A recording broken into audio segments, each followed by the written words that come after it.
D'abord, un grand merci à vous d'être là. Un grand merci à Émilie, à Essentiel News qui est au fond, avec Isabelle et Damien, là, qui vous font coucou et qui nous filment, qui vous filment de dos. Un grand merci à Philippe Bobola d'être là. Pour moi, c'est un plaisir et un honneur de pouvoir parler avec lui. Parce que réciproque. Comment ? C'est réciproque. Ah ben merci. Mais c'est quelqu'un qui retient de manière étonnante les chiffres et les nombres. Et je ne sais pas comment tu fais. Comme si il avait accès à l'information essentielle, vous savez, à cette information dans laquelle on baigne tous et qui pourrait être peut-être modélisée sous la forme de 0 et de 1. C'est une sorte d'intro, hein, vous comprenez, j'amène doucement le. Tu es en train de me transformer en ordinateur ou en intelligence artificielle ? Ouais, c'est ça. On amène doucement le sujet justement de la e-médecine, de la médecine de la data, de la médecine de l'information. On va essayer d'amener des nuances là-dedans, d'essayer à la fois de comprendre le mouvement qui est à l'œuvre aujourd'hui au sein du monde de la science, de la santé, de la médecine, et de comprendre que c'est pas un mouvement univoque, et que la médecine de la data n'est pas forcément la médecine de l'information, ou en tout cas que c'est peut-être une réduction de la médecine de l'information à quelque chose de beaucoup plus simpliste, qui sont des 0 et des 1 mis dans des immenses feuillets Excel. Qui serait en charge de nous soigner mieux que des humains. Et j'ai discuté tout à l'heure avec une personne qui est peut-être encore là, je vais peut-être voir sa tête, j'arrive à vous voir, mais qui me racontait qu'il travaillait pour une très grande chaîne de cliniques en Suisse et que le projet principal qui était à l'œuvre, c'était de virer les 2 tiers des médecins dans les 5 ou 10 ans à venir parce qu'on n'avait plus besoin d'eux. On n'avait plus besoin d'eux parce que on avait l'intelligence artificielle. Ah. Je te laisse avec ça. Tu veux commencer ? Oui, merci. Alors, on parle de la médecine, mais c'est vrai dans beaucoup de domaines. On annonce des chiffres. Alors, 40% des emplois sur les 5 à 10 ans risquent d'être en concurrence avec l'intelligence artificielle. Et effectivement, ça change la donne, parce que quand on discute avec les économistes, en économie, il y a un capital, il y a une masse salariale et il y a des innovations. Donc, c'est vrai qu'un robot, une intelligence artificielle, c'est plus rentable. Il y a un investissement plus grand au départ. Mais on n'a pas de congé maternité, on n'a pas de vacances, il n'y a pas besoin de payer à la retraite. Et comme avait dit un roboticien, et en plus le robot n'est pas exigeant au niveau de la cantine, vu qu'il ne mange pas. Donc ça change la donne. Le Forum économique mondial avec Klaus Schwab parle de la révolution industrielle 4.0. Il y a eu plusieurs révolutions industrielles. La première révolution industrielle, c'est la domestication de la chaleur. On se rend compte qu'avec la chaleur, on peut arriver à produire du travail. C'est les métiers affilés, tout ça. Ensuite, il y a la deuxième révolution industrielle. C'est la révolution de l'électricité. Donc, avec l'électricité, ça change. Puis est arrivée la révolution de l'informatique et de l'information. Dans les années 80, c'est l'arrivée des ordinateurs au niveau privé, progressivement. C'est plutôt les années 90 d'ailleurs. Et puis après est arrivé le net.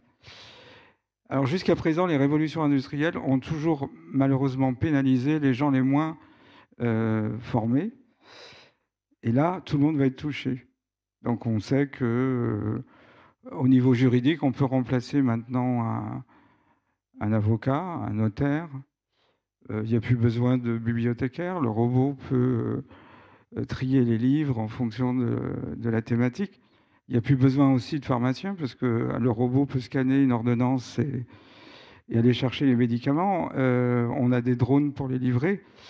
Et on peut multiplier comme ça. Donc le bon Laurent Alexandre nous dit, dans les entretiens d'embauche à venir, la première question qu'on vous posera, c'est qu'est-ce que vous pouvez apporter de plus par rapport à un robot, une intelligence artificielle ?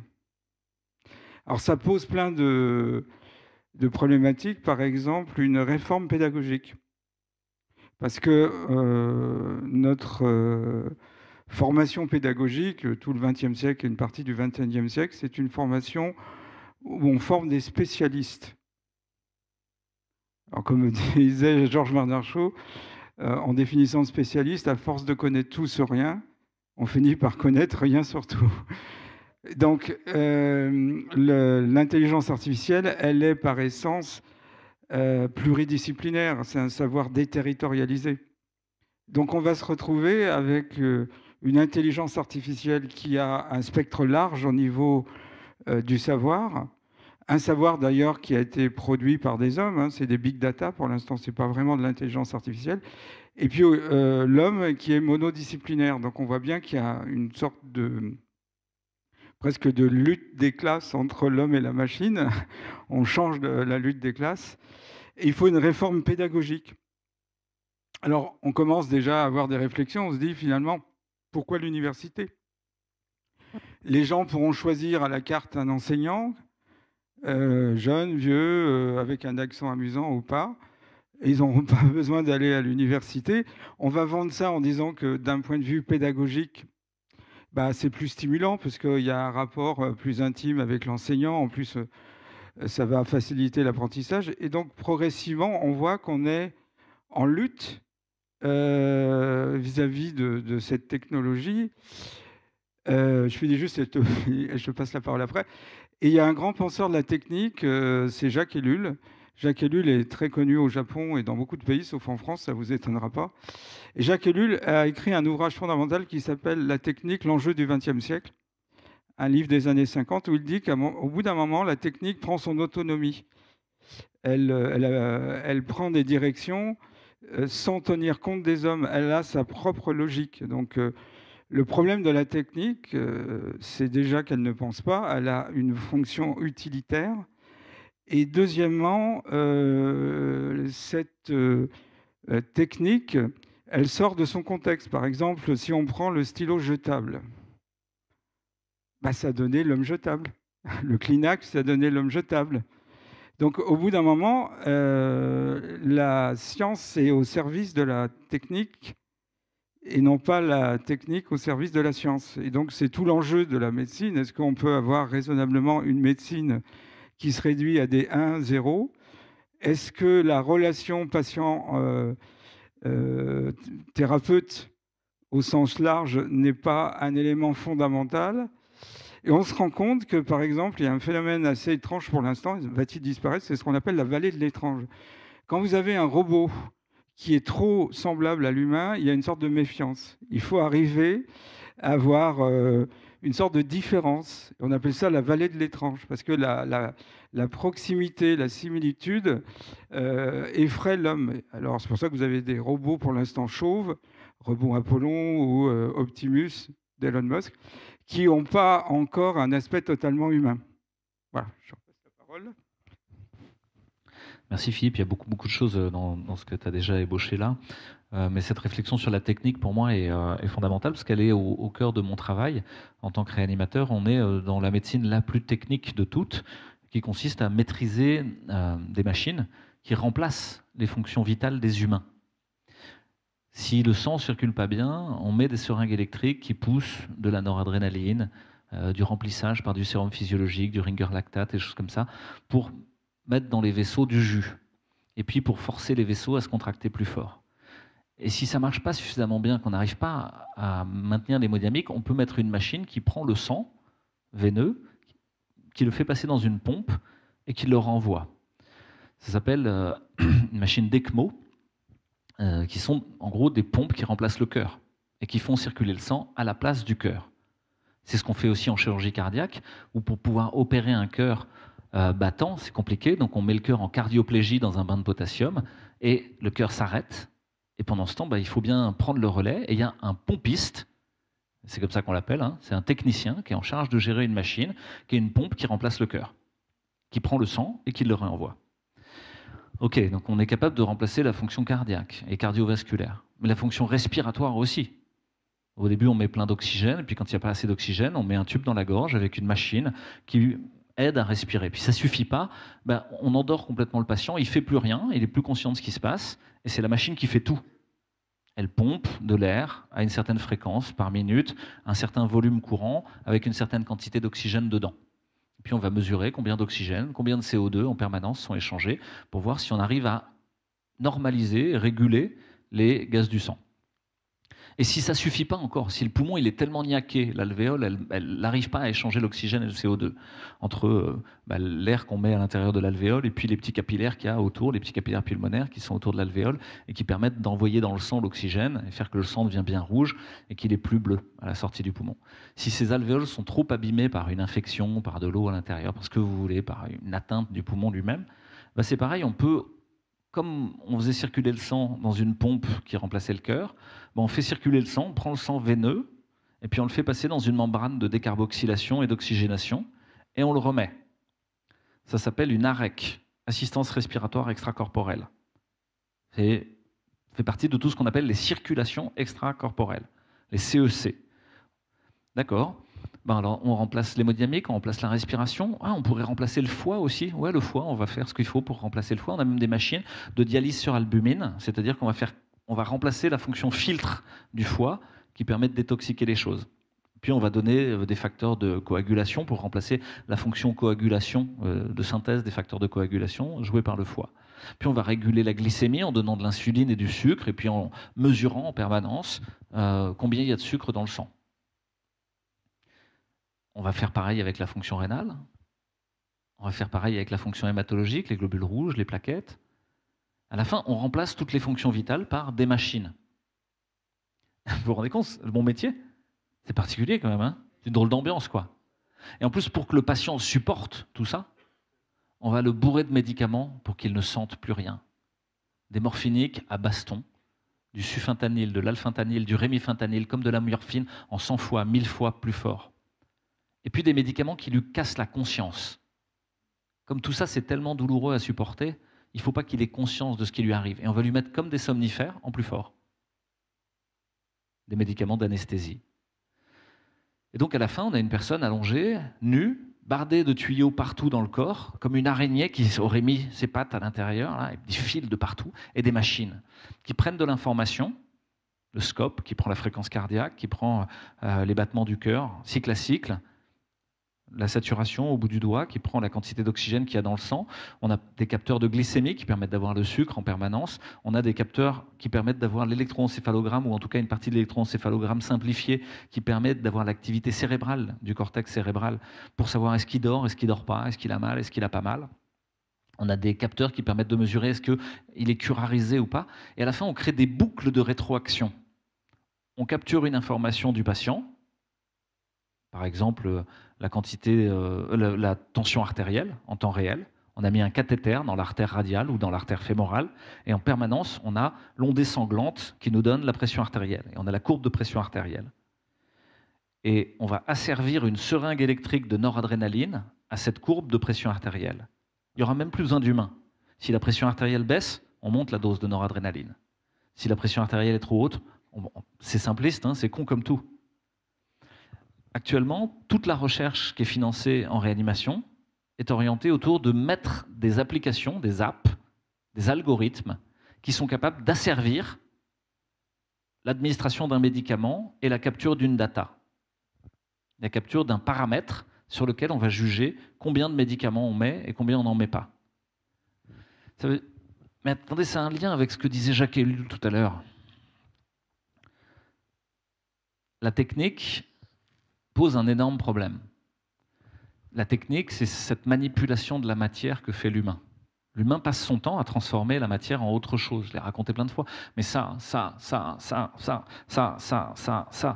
c'est quoi? C'est de la matière transformée en autre chose par l'humain. L'humain ne fait rien d'autre. Même s'il pense qu'il fait du tertiaire, qu'il rend service, qu'il soigne. En fait, il y a des commandites en matière derrière qui sont formidables. Non, mais moi, je fais du tertiaire, je vends des billets d'avion. Derrière les billets d'avion, il y a des quantités de kérosène. Il y a du tourisme de masse, il y a de l'alimentation de masse, etc. Il y a de la matière qui circule. L'humain passe son temps à prendre de la matière, à la transformer en autre chose et la restituer transformée. Mais une fois qu'elle est transformée, il lui a enlevé quelque chose.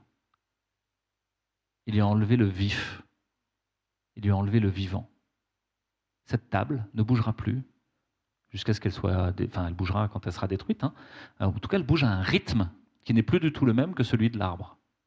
Pourtant, au départ, c'était un arbre, probablement, et d'autres choses. Donc l'humain prend des choses vivantes et les rend mortes.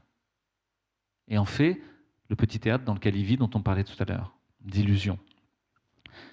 Mais le problème, c'est qu'à la fin, la technique est le langage de l'humain.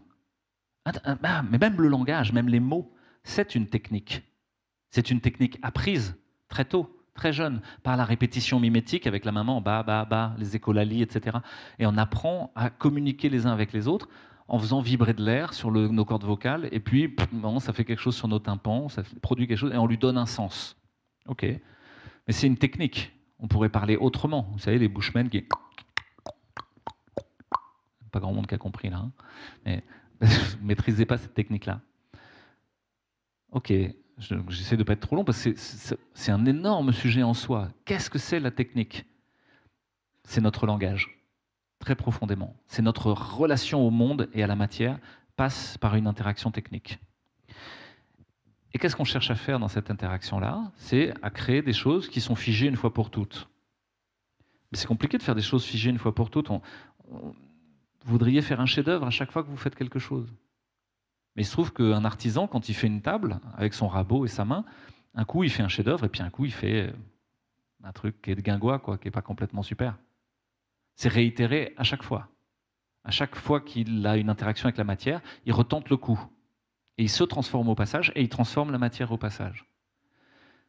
Mais ça veut dire qu'il y a de l'erreur potentielle. Si je ne fais pas un chef-d'œuvre à chaque fois, c'est insupportable. Et donc tout l'enjeu des révolutions industrielles, c'est de faire toujours la même chose. Toujours le même morceau de tissu et la même étoffe avec un métier à tisser. Ce que vous disiez Philippe tout à l'heure. Mais dès ce moment-là, l'humain se réveille et se révolte. Et vous connaissez peut-être l'histoire des canuts à Lyon et l'histoire des Luddites en Angleterre, qui sont menées par Ned Ludd, qui sont des révoltes de manufacturiers de soieries, qui sont des gens qui font des étoffes à la main. Et on leur amène d'un coup des métiers à tisser automatiques, des spinning jenny, vous savez, on a appris ça à l'école, des trucs qui... Hop, une étoffe est faite en quelques heures, alors qu'avant, c'était plusieurs jours de travail, de passer la navette, de la ramener, etc. Là, en quelques heures, c'est fait. Et les ouvriers disent, c'est pas des ouvriers, c'est des artisans, les artisans disent, mais attendez, vous niez notre existence même. Ça veut dire que ce qu'on fait, ça sert à rien. Une machine peut le faire plus vite que nous. Mais cette réflexion des Luddites et des canuts, elle amène à énormément de violence. Il y a des révoltes à Lyon. À un moment, le pouvoir est pris par les canuts pendant quelques jours ou quelques semaines, je crois, à Lyon, et ça se finit très mal. Les Luddites sont réprimés de manière sanglante en Angleterre par le capital à ce moment-là. Il dit non, mais vous êtes gentils, et il y a des pendaisons en place de grève de Luddites, parce qu'ils essayent de casser les machines, en disant il faut qu'on casse ces machines, elles sont en train de nous remplacer. Mais on vit exactement la même chose avec l'intelligence artificielle aujourd'hui. Ça n'est que le prolongement de toute cette logique industrielle qui a été à l'œuvre au 18e, 19e, 20e siècle, maintenant 21e siècle, qui essaye d'arriver sans cesse à cette perfection exécutoire d'une action d'interaction avec la matière, sans jamais qu'il y ait d'erreur. Mais l'erreur, si vous avez fait de l'analyse systémique, c'est les analyses où on prend les événements indésirables dans un crash d'avion ou une connerie qui s'est passée à l'hôpital. Puis on essaie de voir qu'est-ce qui a bien pu se passer, quoi. On analyse tout, l'horaire des repas, est-ce que les gens étaient fatigués, tout. Puis à la fin, on tourne toujours sur la même chose. L'erreur est humaine. Le protocole était parfait. Tout était bien. C'était marqué dans le livre ce qu'il fallait faire. Au simulateur, c'était parfait aussi. Qu'est-ce qui se passe quand le moteur gauche est en feu? Qu'est-ce qui se passe quand le train d'atterrissage sort pas? Non, on sait ce qu'il faut faire. C'est l'humain qui l'a pas fait. C'est l'humain l'erreur. Et si on veut un monde sans erreur, un monde parfait, un monde pur, qu'est-ce qu'il faut enlever?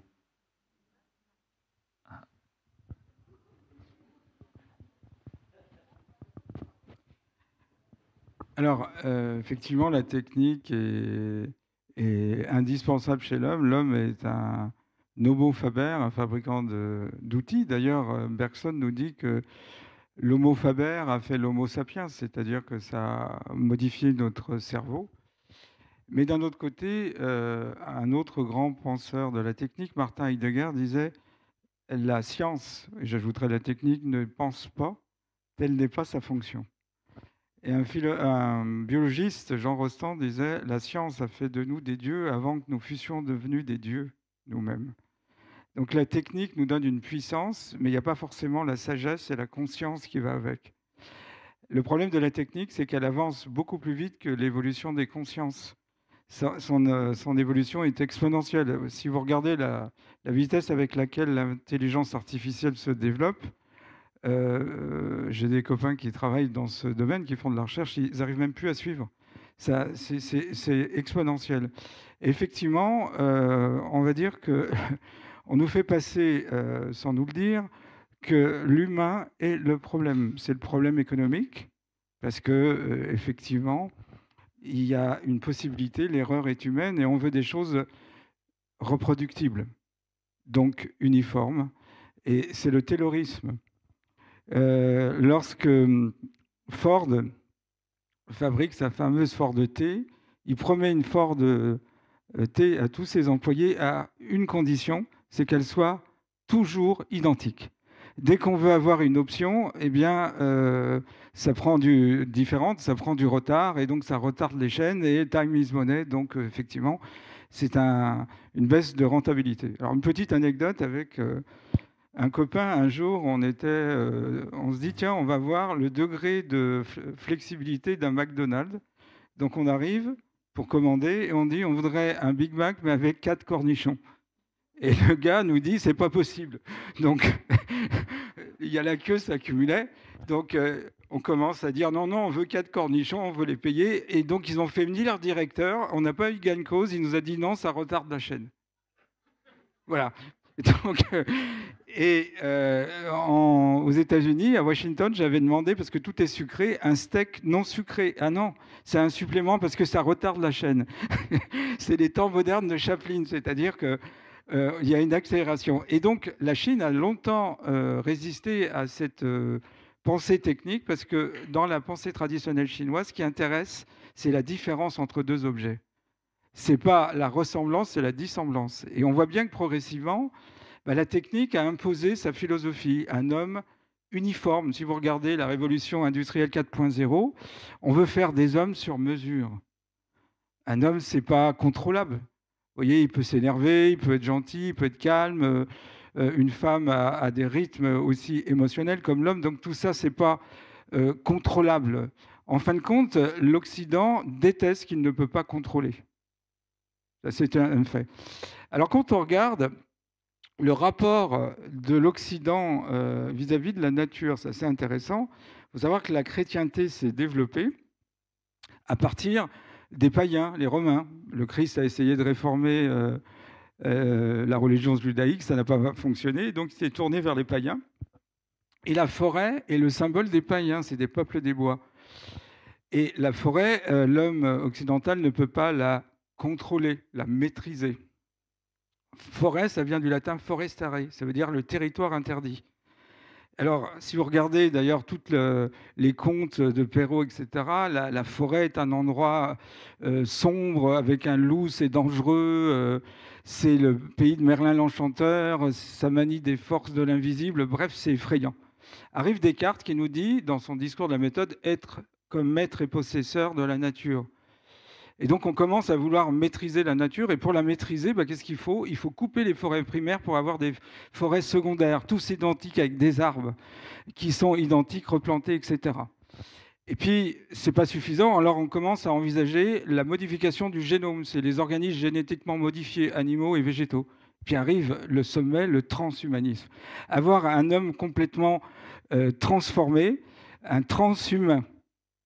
Donc, à ce moment-là, on pourra avoir comme les modèles d'ordinateurs. Vous voulez un Philippe Bobola modèle 4.0, je vous le sors. Vous voulez un Louis Fouché modèle 4.1. Puis, à un moment donné, ah bah oui, mais le modèle 4.2 ne se fait plus. Alors, qu'est-ce qu'on fait ? Donc, voilà, on n'existe plus. Donc, la technique... alors, Jacques Ellul, qui a encore... comment dirais-je, réfléchi sur la technique, dans la métamorphose du bourgeois, nous dit que finalement, cette espèce de carte blanche qu'on a laissée à la technique ne serait-elle pas l'aveu qu'on ne veut pas se faire à soi et aux autres, que finalement, on est en recherche d'une surpuissance. Certains en voient dans le transhumanisme. Vous savez que dans le transhumanisme, vous avez un personnage qui s'appelle Raymond Kurzweil, qui est responsable de la recherche sur le transhumanisme chez Google. Il a même une université, l'université de la singularité, et il parie qu'en 2045, il y aura un point singulier, on ne pourra plus se passer des robots, de l'intelligence artificielle. L'homme a perdu son autonomie. C'est-à-dire qu'il voit l'évolution du vivant comme ça. Il arrive les briques élémentaires de la vie, les atomes, les molécules, puis après arrivent les cellules vont donner des organismes pluricellulaires, puis après apparaissent les espèces, puis apparaît l'homme. L'homme, il fabrique des outils. Au départ, l'outil est un prolongement des membres de l'homme. Un marteau, c'est le prolongement de sa main, etc. Et puis après, non seulement l'outil commence à s'insérer chez l'homme, c'est le cyborg, mais après, l'homme disparaît. Parce qu'effectivement, on n'a plus d'autonomie. Alors, si vous regardez l'intelligence artificielle, on va devenir une synapse d'une immense intelligence artificielle. On revient à l'appétit de Delphes, dont on fera tourner des programmes. Et voilà comment, progressivement, l'évolution a été déviée dans une direction où ce n'est pas ce que voulait la nature, c'est ce que voulait l'homme. Et l'homme devient roi. Et d'ailleurs, il y a des gens qui ont vu le lien entre le transhumanisme, avec ce point de singularité, et la théosis, c'est-à-dire le retour de Dieu, la fusion avec Dieu, ou la parousie. Donc il y a presque une mystique, et vous avez vu tous les courants, je finirai là-dessus, il y a différents courants. Alors vous avez les libertariens, vous avez le transhumanisme démocratique, l'abolitionnisme, l'anarcho-transhumanisme, le post-sexualisme. C'est ringard de se reproduire classiquement. Non, il faut l'utérus artificiel, l'insémination. Et on arrive à 1984, le procédé Bokanovski, etc., à d'où succès, toutes ces choses-là. Et puis vous avez le singularitarianisme, le point de singulier, on ne peut plus se passer de la technique. On envisage même le techno-gaianisme, il faut apporter le transhumanisme à la nature, et le transbiologisme, c'est-à-dire qu'on va aussi faire profiter aux animaux du transhumanisme, jusqu'au mouvement libertarien.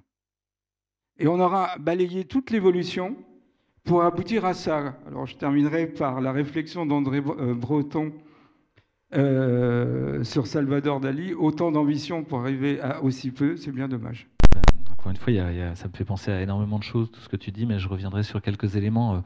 Le premier, cette idée de l'indistinction dont tu as parlé, que la similitude est inquiétante. Vous savez que dans certaines cultures, avoir un jumeau, c'est pas bon du tout, quoi, hein. C'est une vraie malédiction, il va falloir le tuer, hein. C'est pas normal d'être tous pareils. Il y a quelque chose qui cloche, il y a quelque chose qui ne va pas, et que ça libérerait des pulsions de violence très très importantes, des pulsions classiques, parce que si on est tous pareils, on peut bien en enlever un, quoi. Ou deux, ou X, ou N. Vous n'êtes plus qu'un nombre. Puis cette idée d'indistinction, d'indifférenciation, elle touche l'indifférenciation sexuelle.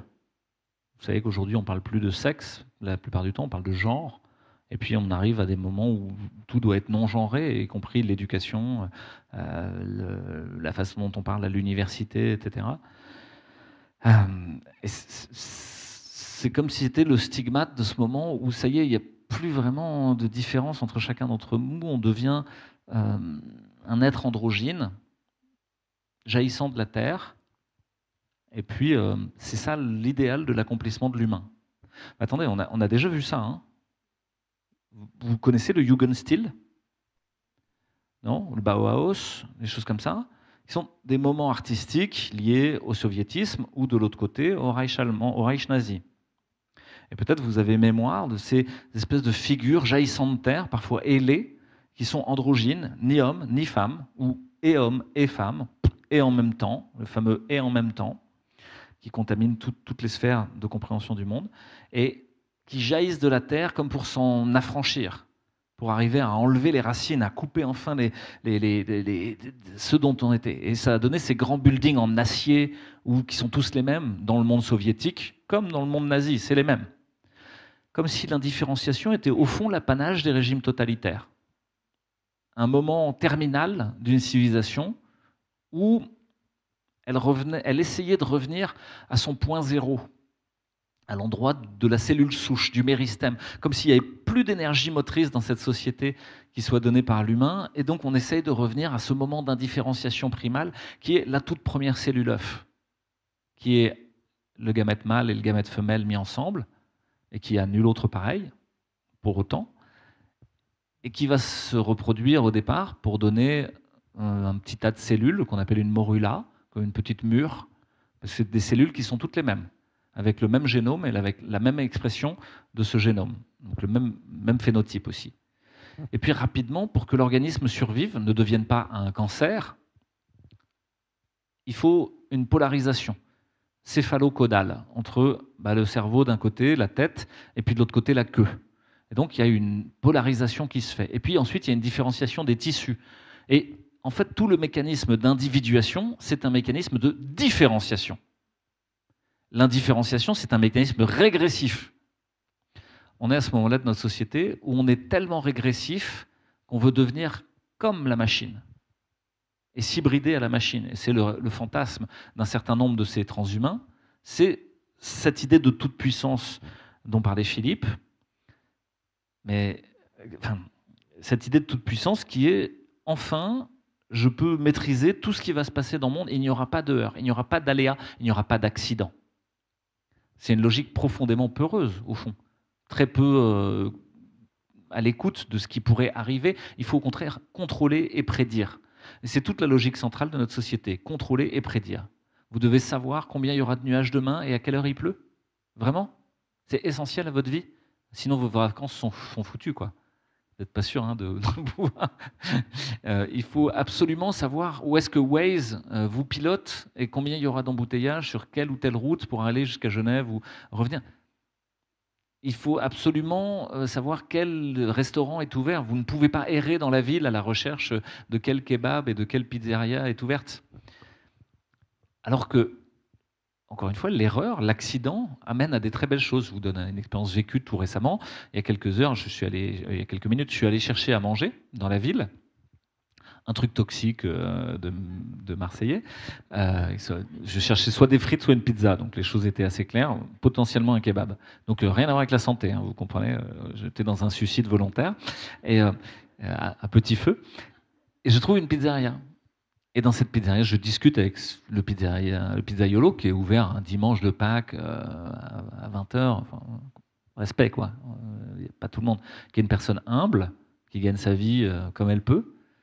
Et qui commence à m'expliquer que lui, il fait du Reiki, il se soigne avec des trucs très alternatifs. Puis non, il n'a pas été vacciné, quoi, parce que. Mais chacun fait ce qu'il veut. Il ne donnait pas de leçons à personne. Mais lui, il ne sentait pas ce truc-là. Et c'est une très belle rencontre. C'est quelqu'un avec un gros et solide bon sens et un vrai gros respect pour les autres. Bref, et ça, c'était lié uniquement à un accident, à la recherche de ma dose de pizza. Et tout ça pour dire que cette volonté de tout prédire et de tout contrôler, c'est comme si elle nous prémunissait de la vie, comme si elle nous empêchait de vivre. Mais c'est ce qui se passe, c'est qu'il y a des gens, ils vivent plus rien. Sauf que le destin est taquin. Et en général, quand vous vivez plus rien, qu'est-ce qui finit par se passer? Vous êtes malade. La maladie vient vous chercher. La maladie ou la mort. Et on a cette impression quand même tenace que de plus en plus de nos contemporains vivent à côté de leur pompe, voire vivent comme des morts vivants. Ils sont déjà des zombies. C'est pas un hasard si toute la littérature, la le ciné, etc., on parlait des zombies, comme si on était déjà dans un monde de zombies, déjà réifiés, transformés en choses par la machine. Ça, c'est la première chose.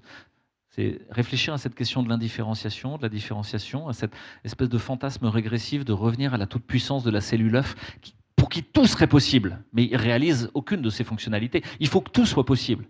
Puis on est nombreux à avoir envie de faire plein de choses dans notre vie, de voir le monde entier, de faire plein de métiers différents, etc. Il faudrait que tout soit possible. Il est bien loin le temps où on héritait un métier de son père, qui lui-même l'avait hérité de son père, qui lui-même avait hérité du grand-père. Et vous étiez tellement forgeron de père en fils que votre nom de famille, c'était forgeron, ou meunier, ou je ne sais pas quoi. Tellement c'était chevillé à votre incarnation. D'ailleurs, il n'y avait pas tellement de nom de famille, il y avait votre prénom, puis votre métier. Puis le métier, c'est celui qu'on vous avait transmis. Non, là, il faut vous réinventer. Hein. Il faut se réinventer. Je pense à quelqu'un qui le dit souvent, il faut qu'on se réinvente. Dont le mari, enfin la femme, s'est réinventée pas mal ces derniers temps de manière indifférenciée. J'ai pas de preuves tangibles, hein, mais je me pose des questions simplement. Et je me retrouve à une session sur l'intelligence artificielle à Marseille, le grand coup d'envoi de l'écosystème de la tech et de l'intelligence artificielle sur PACA, avec tout le gratin, quoi. Puis moi, je me retourne vers ma voisine, qui était... il y avait quand même 1000 personnes hein, dans l'assemblée. Tout le monde était en costard-cravate, en attaché case, et tout le monde était là pour un seul et unique but, faire du fric. Okay. Et je discutais avec ma voisine, je dis, bon, quand même, tout ça, ça fait un peu hubris prométhéen. Elle me dit, quoi? Je dis, Prométhée, vous savez, qui a volé le feu aux dieux pour le donner aux hommes. Puis les hommes se sont pris pour Dieu, quoi. Ah bon? C'est hyper intéressant ce que vous dites. Non, je trouvais ça assez banal sur la question de la technique, mais je vous le partage quand même parce que j'ai encore un peu cette impression-là, quoi. Et c'est quoi? Hubris? Hubris, ouais, c'est ça. L'hubris, la folie des grandeurs, la démesure, la volonté d'être Dieu à la place de Dieu, quoi. Waouh! Vous pourriez venir dans le comité d'éthique de notre multinationale pour faire une conférence? Et je réalise le vide culturel abyssal de ces gens-là, qui rejouent quelque chose qui a eu lieu il y a plus de 2500 ans, hein, maintenant, à l'identique. Nous voulons être Dieu à la place de Dieu. Et tout le discours des transhumains, c'est un discours religieux. C'est pas un discours technique. Je vous promets la vie éternelle. Bon, enfin, pour vous, les gueux, vous aurez une cabine de suicide assisté. Hein. Mais pour moi, je me serais peut-être cryogénisé pour l'éternité ou avoir des doubles qui me permettront de survivre et de puiser dans leurs organes pour me remettre à neuf régulièrement. Ok, donc vous avez compris qu'en plus, c'est pas très démocratique tout ça, hein. C'est pas hyper social non plus, quoi. Quand même, si vous êtes riche et que vous avez le bon abonnement, peut-être des chances de vous en tirer dans cette affaire. Hein. Si vous êtes avec l'abonnement freemium connard lambda à 0 €, vous êtes toléré dans le système, enfin, pas pour trop longtemps, quoi. Vous êtes en freemium, à un moment on vous demandera de payer quand même. Donc on est... Ah, ok. On peut développer beaucoup hein, sur cette question de la religiosité, du caractère religieux du transhumanisme qui est à l'œuvre. C'est vraiment très intéressant à développer.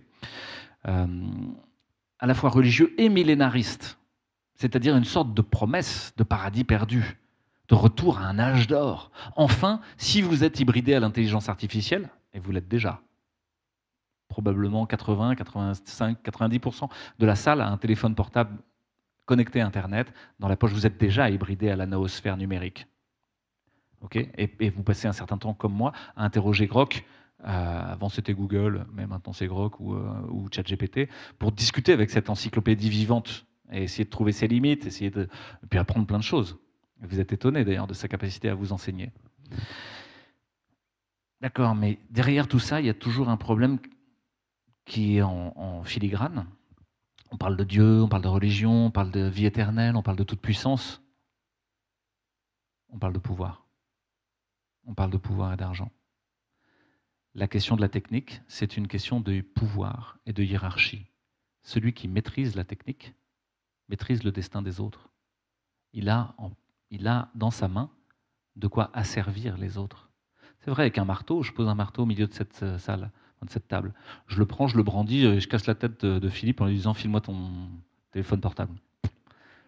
Tant qu'à faire. Ça ne fera pas une affaire. Ok, c'est un outil. Hein. Je m'en suis servi comme un outil d'asservissement pour prendre le pouvoir. Ou alors j'aurais pu le poser au milieu de la table et dire bon, ici on construisait une maison ensemble, magnifique, on en faisait quelque chose de beau et tout. Allez, partageons, essayons de trouver les règles du jeu, on essaie de ne pas se taper sur les doigts, etc. En fait, ça c'est vrai avec le marteau, mais c'était vrai avec le feu dans la caverne. C'est vrai avec la caverne elle-même. Comment est-ce qu'on gère la caverne collectivement? À chaque fois qu'un outil apparaît, qu'un système technique apparaît, il y a un réagencement de tous les systèmes socioculturels autour. Un réagencement des lois, des règles du jeu, du partage du pouvoir. Heidegger, on en reparle, c'est quand même un penseur de la technique, même s'il a été critiqué pour plein de raisons, et notamment ses engagements politiques, mais ça reste un penseur de la technique important. Et il dit, une époque, c'est un moment où un système technique et un système socioculturel sont accordés. C'est accordé au sens presque musical. C'est-à-dire que ça vibre à la même mélodie, quoi. Il y a des règles du jeu pour accommoder, pour le meilleur bien commun, le système technique. Qui soit la roue, le feu, la caverne, le moteur à explosion. Et là, on est face à l'irruption extraordinairement rapide d'un système technique dont le destin est vraiment éruptif, quoi. Vous avez peine à suivre tout ce qui se passe chaque semaine sur les développements de l'intelligence artificielle. Vous avez suivi ces 15 dernières années le changement d'ordre de grandeur manifeste de la capture de la data. Vous avez commencé avec des ordinateurs qui avaient des kilo-octets, KO. Puis quelques années plus tard, années 90, sont arrivés les mégaoctets, capacité à garder du contenu iconique, des images. Et puis petit à petit, un peu plus que les mégaoctets, vous avez pu garder des contenus sonores, dupliquer des contenus sonores. Et tous les contenus symboliques, petit à petit, ont finalement été dupliqués dans le monde de la data avec une augmentation des ordres de grandeur de capacité de stockage. Kilo-octets, mégaoctets, gigaoctets, téraoctets maintenant pour certaines de vos mémoires dans vos ordinateurs, si vous gérez des films, des contenus iconiques animés, hein, du cinéma ou des choses comme ça. Mais l'ensemble des contenus qui passent tous les jours sur Internet, on est quoi, à 10 puissance 22, je sais pas, c'est de l'hexa ou de zeta-octet, enfin tu me diras, ouais, du zeta-octet, qui circule en permanence, d'informations qui est brassée en permanence. Et là, vous pouvez plus suivre. Et c'est l'enjeu. Tu as parlé tout à l'heure de cette mise en concurrence de la technique de l'intelligence artificielle avec l'humain, et en gros de l'usure machinique versus l'usure de l'humain. C'était déjà le cas dans l'usine. Hein. Est-ce que c'est l'ouvrier qui va se casser plus vite que la machine ou pas, et on va les mettre en concurrence. On va mettre la machine, puis on va mettre l'ouvrier derrière. Et puis il y a eu plein de maladies professionnelles qui sont apparues. Hein. Les gens sont vraiment, on a cassé les humains, quoi. Et là, on est en train de les casser encore plus symboliquement, de les déclasser complètement en termes de capacité. Et ça pose une énorme question, qu'est-ce qui reste de l'humain dans ce moment où l'intelligence artificielle a pris presque toute la place? Et pour moi, c'est peut-être ça le plus intéressant, parce que ce qui reste, c'est profondément ce qui est le plus beau dans l'humain. Apprendre des algorithmes, apprendre des procédures, apprendre une façon de soigner où on dit si vous avez fièvre à plus de 39, si vous avez fièvre à moins de 39, vous avez ça, vous avez ça. C'est complètement con. Hein. Et appliquer ça, c'est complètement con. Et la machine le fait mieux que vous et plus vite. Donc qu'est-ce qui reste? Alors, il reste l'intuition. Et je pense que les enseignements à venir devront développer l'intuition. La technique nous fait évoluer d'une certaine façon. L'exemple que je donne souvent, c'est les gens de ma génération, on avait été entraînés au calcul mental. Moi, je pouvais extraire des racines carrées, des racines troisièmes, il y avait des techniques. Mais comme il y a la calculatrice, j'ai perdu cette capacité. Donc, je suis devenu, en quelque sorte, par rapport à ce que j'étais avant, en dyscalculie. Je vois les jeunes générations, il faut qu'ils se méfient parce que comme ils n'entraînent plus leur mémoire, tout est dans le portable devient une extension de leur cerveau. Donc ils vont aussi perdre la mémoire, l'involution. Or, apprendre par le cœur ou apprendre par cœur, c'est pas la même chose. Et on pourrait multiplier les exemples où, par exemple, quand vous demandez votre chemin dans une ville, les gens s'affluent, la rue d'à côté de chez eux s'afflue. Le GPS, avant, on partait avec des cartes, on ne sait plus lire les cartes. Donc si à un moment donné, il y a un bug d'informatique, on est complètement perdu. Alors je voudrais rebondir aussi sur cette notion de calculabilité, de quantification. C'est vrai que on a dit de Newton qu'il calculait tout et n'expliquait rien, et que Descartes expliquait tout et ne calculait rien. Et donc c'était une façon de tourner la porte à ce qu'on considérait être la métaphysique ou la physique aristotélicienne au profit d'une physique moderne. Et la physique de Newton a triomphé avec la mécanique, etc. Il y a eu des réactions, comme il y en a actuellement, notamment un graveur anglais, poète, qui s'appelle William Blake. Et on est à peu près 3-4 ans après la Révolution. Et il a eu cette phrase prémonitoire « Dieu nous protège du sommeil de Newton et de la pensée unique ». Quand même incroyable. Alors il avait compris que la science de son époque, qui est capable de calculer, de quantifier, allait supplanter les humanités, la philosophie, la littérature, etc. Et on allait aller vers la pensée unique. Alors vous avez des artistes comme Yves Klein avec ses monochromes qui a perçu ça. Et j'aime bien ces artistes qui font une intrusion dans le futur. Il nous fait des tableaux d'une seule couleur. Alors on se dit, j'aurais pu faire autrement, mais l'idée, c'est qu'on allait tous devenir uniformes, jaune, vert, etc. Alors l'uniformisation, c'est contraire à ce que veut la nature. Si vous regardez un écosystème, il est biodiversifié. D'ailleurs, l'accident dont parlait Louis, ça fait partie des lois de la biomimétique. Un accident est une opportunité pour l'évolution. Quand vous avez zéro accident, il n'y a pas d'évolution. La lutte des classes, si on prend un schéma marxiste, parce que tu es un homme de gauche, c'est bien connu. Donc, dans la lutte des classes, s'il n'y a plus de lutte des classes, il n'y a plus de moteur de l'évolution. C'est un peu le rêve des communistes là, dans la dialectique matérialiste. Si on arrive à supprimer la lutte des classes, on fige l'histoire. L'uniformisation. Quand vous avez une source chaude et une source froide, au bout d'un certain temps, elles évoluent pour atteindre la même température. Il y a une équité thermique. C'est un principe, le second principe de la thermodynamique, qui nous dit qu'on a atteint l'équité thermique, mais vous avez le maximum de désordre et le système n'évolue plus. Donc vous voyez bien que dans cette obsession de l'uniformisation, de la quantification et de la calculabilité, c'est l'anti-vie, c'est l'anti-humain. Ici, on est tous de sensibilités différentes.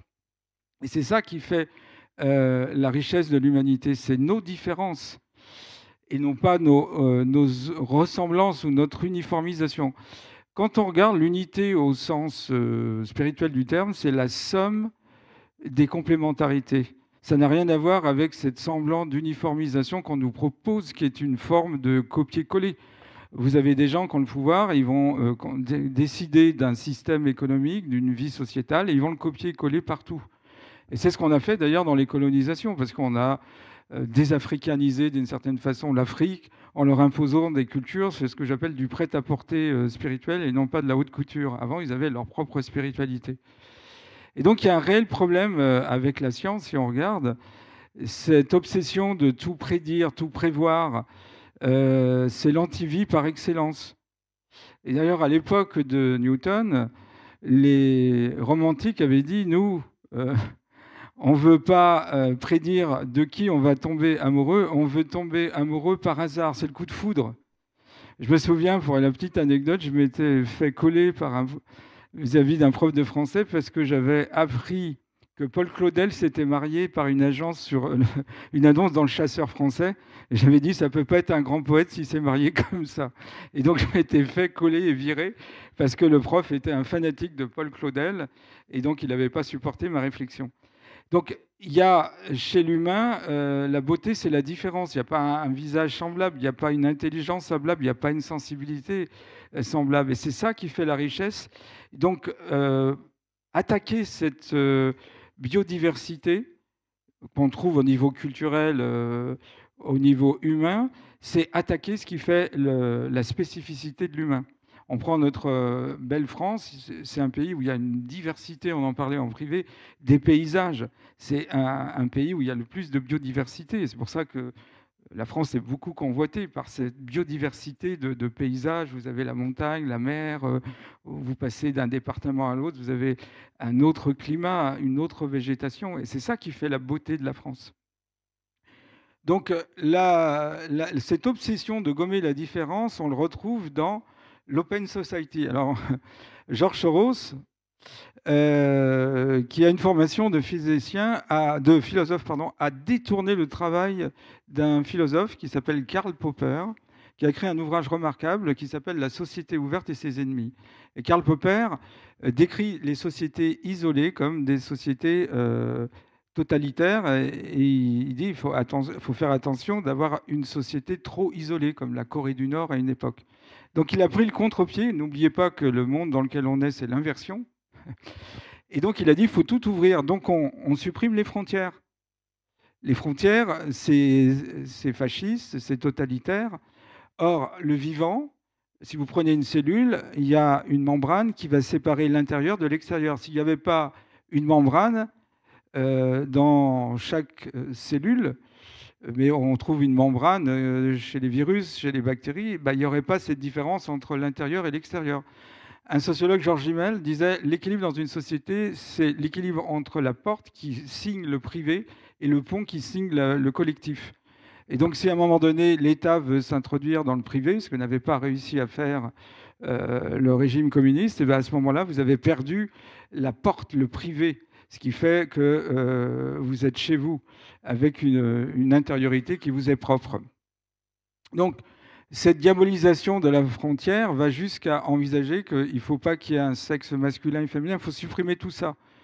Et donc, s'il n'y a plus de frontières, bah, à ce moment-là, le pays, d'une certaine façon, disparaît. Alors, il y a eu un concours au XVIIIe siècle, les académies européennes, et le thème, c'était « Qu'est-ce qui fait la créativité de l'Europe ?» Et la réponse, c'est sa biodiversité. C'est un philosophe anglais, David Hume, qui gagnera le concours.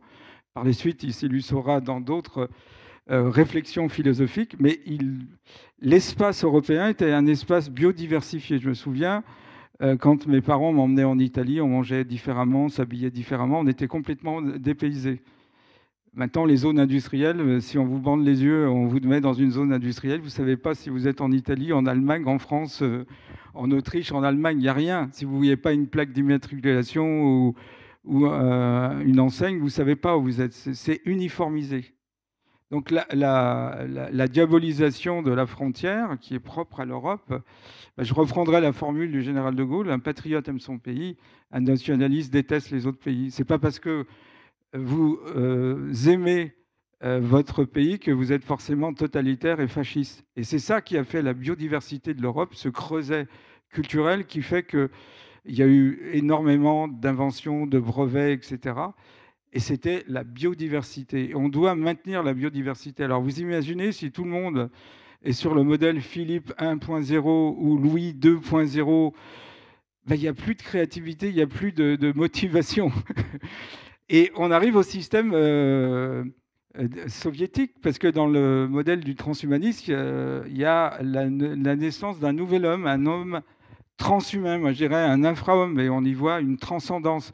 Comme à une époque, le régime soviétique avait envisagé l'homo soviéticus, pour reprendre l'exemple de Zinoviev, c'est-à-dire un homme qui était débarrassé de toutes les croyances familiales, de toutes les valeurs capitalistes, un homme communiste, c'est-à-dire un homme formaté par la dialectique matérialiste. Et vous avez vu le résultat, le désastre. Alors, l'uniformisation va jusqu'à envisager une religion unique, une économie unique, une biologie unique, etc. etc. Alors, je terminerai aussi sur la notion de prédiction. Alors, il va y avoir, dans les années à venir, une guerre entre les génomistes et les épigénéticiens. Ce n'est pas parce que vous avez un gène qui va s'exprimer. On s'est rendu compte, la molécule d'ADN, c'est 2 mètres. Elle doit rentrer dans une cellule qui est 1 million de fois plus petite qu'elle. Comment on le fait ? Comme une ficelle qui s'enroule autour d'un carton et qui permet de compacter la ficelle d'1 mètre. Vous la réduisez, si vous l'entourez, à un petit cylindre en carton, ou les feuilles de papier de toilette, c'est la même chose. Eh bien, dans la cellule, c'est entouré autour de protéines qu'on appelle les histones. Et c'est les histones qui dictent leur conduite aux gènes. C'est les histones qui vont dire à un gène « allume-toi » et il va synthétiser une protéine ou « ne t'allume pas ». Donc si on fait l'analyse du génome, on peut potentiellement avoir des maladies, mais elles ne vont pas forcément s'exprimer. Il y a des mécanismes qui ferment l'expression d'un gène. Alors le rêve des génomistes, c'est de faire le séquençage d'un bébé qui arrive au monde et le mettre à vie sous médication, sous prétexte qu'il va avoir des maladies potentielles. Mais peut-être que les maladies n'arriveront jamais. Et quand on a commencé le séquençage du génome humain, ce sont les médecins qui se sont prêtés à cette détection. Et on s'est rendu compte qu'ils avaient développé les maladies avant l'âge où elles auraient dû arriver. Parce qu'ils étaient médecins, donc formés, et donc ils ont tout de suite vu les conséquences d'une hypertension, d'une maladie d'Alzheimer, d'une maladie de Parkinson, d'une chorée de Huntington, etc., etc. Donc ça veut dire que notre matière, elle n'est pas indépendante de notre esprit. Il y a une interaction entre l'esprit et la matière. Et d'ailleurs, le transhumaniste rêve... Alors, vous avez un transhumaniste qui s'appelle Kevin Warwick, qui est professeur de cybernétique à Reading. Alors, il est tout content parce qu'il s'est fait injecter, le premier homme à faire s'injecter des puces RFID. Il peut allumer à distance son ordinateur. Chouette. Il peut ouvrir son garage et sa femme aussi, simplement en étant devant. Waouh! Et donc Kevin Warwick, il nous prédit depuis des années qu'on va avoir la possibilité de transmission de pensée, de téléaction, etc., etc. Ça n'arrive pas. Donc, je pense qu'on arrive au post-matérialisme, c'est-à-dire on se rend compte que la matière, c'est rien sans l'information. D'ailleurs, la médecine devrait être complètement reconsidérée. La vie, c'est matière, énergie, information.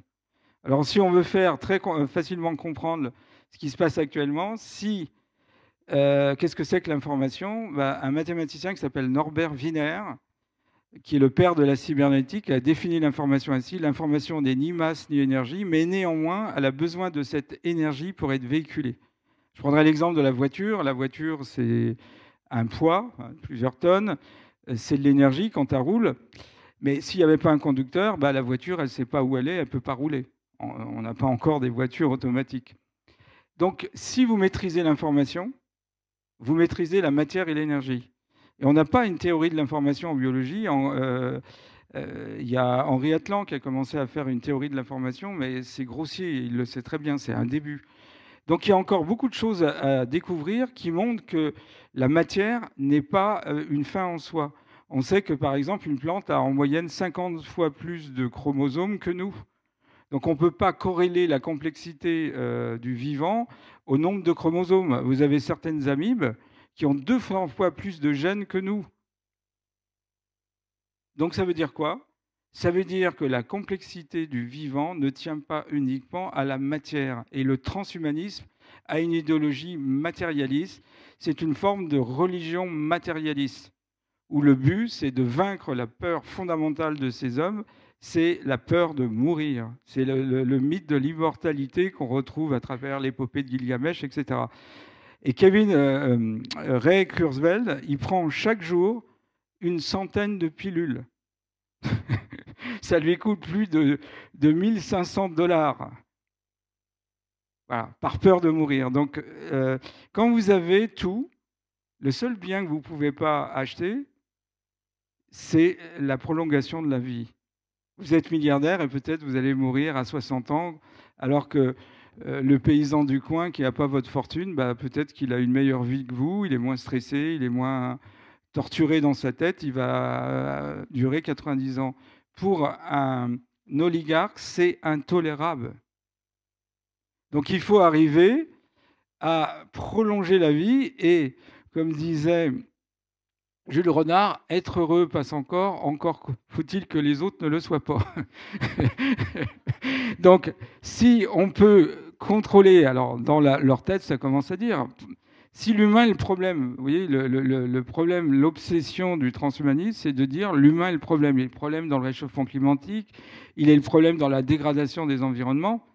Il faut limiter sa durée de vie. Puis c'est plus équitable. Si tout le monde vit 50 ans ou 40 ans, puis si vous voulez prolonger, il faudra payer. Il y a un film qui est assez effrayant qui s'appelle Time Out. Et en écoutant lui, je pensais également à ce film très amusant, Les dieux sont tombés sur la tête, où il y a une canette de Coca-Cola qui fout un désordre pas possible dans la société où elle est tombée. Voilà.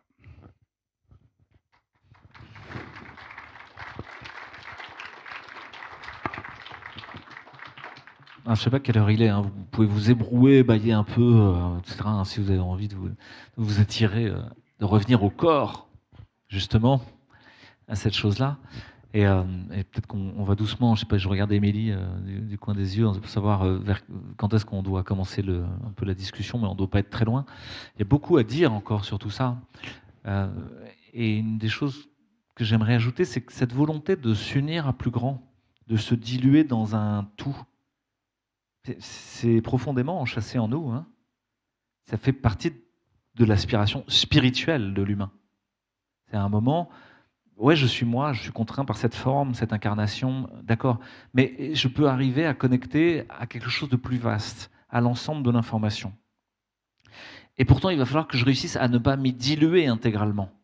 Parce que si je m'y dilue intégralement, c'est la fin, c'est le transhumanisme, c'est quelque chose, c'est terminé, quoi. L'expérience de l'incarnation est terminée. Peut-être que j'ai atteint l'éveil à ce moment-là, hein, pourquoi pas. Donc certains voient dans le transhumanisme l'éveil terminal, quoi. Ok, bon, moi je suis pas pressé, j'ai pas un rendez-vous. Enfin, j'en ai un, quoi, je le sais, quoi. Ce sera à la fin, donc d'ici là, j'ai encore des choses à vivre, je pense. Et je crois qu'il y a une sorte de réconciliation à faire avec cette dialectique de l'incarnation, de l'individuation, de l'expérience de vie propre et héroïque à laquelle on est confronté, et de l'autre côté, le fait qu'effectivement nous appartenons à plus grand et que les deux existent, les deux coexistent. Et dans la médecine, parce que c'est quand même le sujet, on s'est un peu écarté, excuse-nous, on a été porté par, par la discussion, mais dans la médecine de l'information et la médecine transhumaniste qu'on nous propose, si on est tous pareils, à la fin, la médecine n'est qu'une médecine épidémiologique, une médecine du cheptel, une médecine de l'ensemble de ce qu'on est, c'est-à-dire désormais des bêtes de somme qui accompliront ce que ne peuvent pas faire, pour les quelques-uns qui resteront, ce que ne peuvent pas faire les machines et l'intelligence artificielle. Et donc gérer comme du bétail, à coup de vaccination, à coup de traitements qui sont tous les mêmes, de grandes campagnes. Et vous avez vu ce qu'on fait au cheptel ces temps-ci ou pas? On fait quoi? Quand il y en a un qui est malade, vous avez remarqué ou pas? On fait des abattages de masse. Merde! Tout ce qu'on a fait aux animaux, on finit par le faire aux humains. Vous avez remarqué ça? Vous avez vu qu'on avait mis un hublot sur le ventre d'une vache aussi, quoi. Bon, pas bien, quoi. Et donc ça, c'est en cours. Et la médecine transhumaniste qui est en train d'arriver, c'est effectivement une médecine complètement uniforme, toujours la même, où vous passez dans la chaîne industrielle de montage et de démontage. On va vous mettre une prothèse en titane, on va vous faire passer un scanner, une IRM et tout ça. D'accord.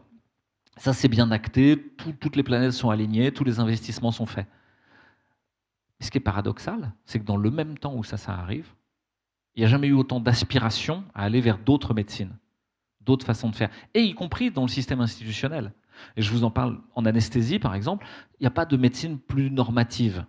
Alors, vous êtes un prestataire de service, à la fin, le patient, il ne se souvient même pas de votre nom, il s'en fout de l'anesthésiste. Il ne veut pas être anesthésie, il veut avoir une chirurgie. Donc l'anesthésie, ça doit se passer toujours de la même façon. Et surtout qu'il n'y ait pas d'accroc, pas d'erreur. Parce que si on vous pète une dent, c'est aussi dramatique que si on a perdu vos valises quand vous prenez l'avion dans l'aviation civile. Hein. Ça vaut un procès. Donc il faut qu'il n'y ait même pas une dent pétée, rien. Il faut qu'il n'y ait jamais rien qui se passe. Et donc tout est super protocolisé. Et la logique, c'est qu'on soit interchangeable. Surtout pas d'étincelles individuelles. Uniquement de la cohérence collective. Quitte à pas faire quelque chose de bien, mais au moins que ce soit toujours le même et toujours reproductible. Dans cette médecine tellement asséchée du bloc opératoire, les patients, ils n'ont même plus de nom. On les appelle en général par leur pathologie. Tiens, c'est la 3e prostate du professeur Machin ce matin. Il y a 3 prostates. C'est la 3e opération de chirurgie prostatique. Heureusement, c'est pas le testicule, ou des trucs comme ça. 3e testicule du professeur Machin. Truc. Bon, ça pourrait arriver. J'ai de l'humour potache. Hein. Bon, c'est pour détendre l'atmosphère. Et donc, les patients ont même plus de nom. Et effectivement, à la fin de la journée, vous vous en souvenez pas. Vous vous souvenez même pas de leur tête. Vous vous souvenez vaguement de s'ils étaient faciles à perfuser, difficiles à perfuser. Voilà, c'est un brancard que vous avez poussé avec le patient, il est réduit à une courbe. Voilà, c'est ça un compte rendu d'anesthésien. Combien de médicaments vous avez injectés et les courbes de fonction vitale, comment elles ont évolué. Et ben dans ce monde-là, qui est le plus asséché, le plus transhumaniste de tous, c'est là où les gens aspirent le plus à de l'humanité et où les gens se forment le plus à l'hypnose conversationnelle. Il y a des blocs entiers désormais où il y a de l'hypnose conversationnelle et tous les praticiens du bloc la font avec une finalité utilitariste qui est de diminuer l'anxiété, etc. Mais au fond, l'hypnose conversationnelle, c'est de la relation humaine. Et c'est artisanal. Vous ne pouvez pas juste faire le protocole. Si vous faites juste tous les mots-clés qu'on vous a dit, bien, ça ne marchera pas. Il va falloir créer un lien à un moment ou à un autre. Donc, il y a une humanité, un lien à nouveau qui est mis en demeure d'arriver. Dans certains blocs opératoires, on fait de la chromothérapie, de la luminothérapie, on met certaines couleurs, certaines images dans les blocs opératoires, parce qu'on sait que ça améliore le pronostic aussi, que ça améliore les choses. Il y a des huiles essentielles et de l'aromathérapie dans la salle d'attente. Alors ça sent bon la lavande ou je sais pas quoi, mais ça a sûrement un intérêt, moi j'y connais rien, mais ça a sûrement plein d'intérêts. Il y a de la musicothérapie, on fait attendre le patient, voire même parfois on lui prépare une playlist pour que pendant qu'il ait sa rachis-anesthésie, on lui a bloqué l'ensemble des nerfs qui innervent le bas du corps, il puisse avoir une musicothérapie qui va l'aider à guérir plus vite. Et puis, bref, tout ça est en train d'arriver dans un mouvement très paradoxal, C'est-à-dire qu'on peut effectivement se concentrer sur la crispation totalitaire univoque d'une seule médecine pour tout le monde, toujours la même, etc. Mais ce serait faire l'économie de voir que dans le même temps, il se passe énormément d'invasions barbares. L'Empire est en train de vaciller, il se crispe, il est encore plus violent et totalitaire. Mais de l'autre côté, tout plein de possibles sont en train d'arriver. Ce qui se passe ici, derrière les murs, que vous ne voyez pas, dans ce centre, ce qui se passe voilà, il y a plein de groupes ici qui font des médecines alternatives, etc. Le fait qu'un réanimateur, anesthésiste, commence à s'intéresser à ces sujets-là, vous dites, tiens, il y a quelque chose qui se passe, c'est bizarre. Sociologiquement, c'est pas prévu. Moi, je ne suis pas dans une case prévue. Pourtant, c'est en train d'arriver. Et je suis loin d'être le seul. Donc ça, pour moi, c'est très rassurant. Ça veut dire que vous ne pouvez pas empêcher la liberté, vous ne pouvez pas empêcher l'erreur. Et il y a une vraie réconciliation à faire avec le fait que la plus belle chose de l'humain, c'est probablement son erreur. Oui.